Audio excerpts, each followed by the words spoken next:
That was one of the unique experiences of Hajj this year. I think by far, probably one of the best experiences I had in Hajj, and definitely a experience that our Hajjaj will never forget.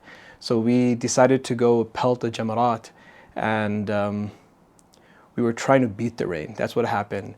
And so we got to Jamarat and we were pelting the stones. We were pelting the Jamarat, and as soon as we completed it, it started pouring. Now, in Jamarat, they don't let you stop. You just got to keep going. And so the police officer was like, yep, keep moving. You can't stop. It's raining outside. Figure it out.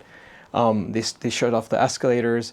So we had to take a detour, go down the stairs. And obviously the drainage system wasn't the best there. But alhamdulillah, we all got out. We all got soaked. We had our bags with us. Everything got soaked. But it was amazing because we finally got back together. We regrouped. And we're like, this was one of the most amazing experiences of Hajj. Like just getting soaked in Mina. But we also had an even more beautiful experience, and that was in Arafah. All sitting in our tent. Arafah's vibes are just out of this world.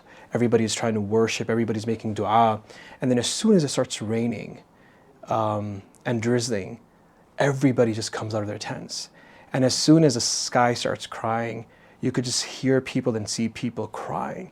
It was just amazing, like this immediate effect. People just started crying because of the mercy of Allah coming down on them in Arafah. It was such a beautiful moment to experience, to see, and for many of the Hujjaj who performed Hajj this year, it was like the cherry on top, alhamdulillah.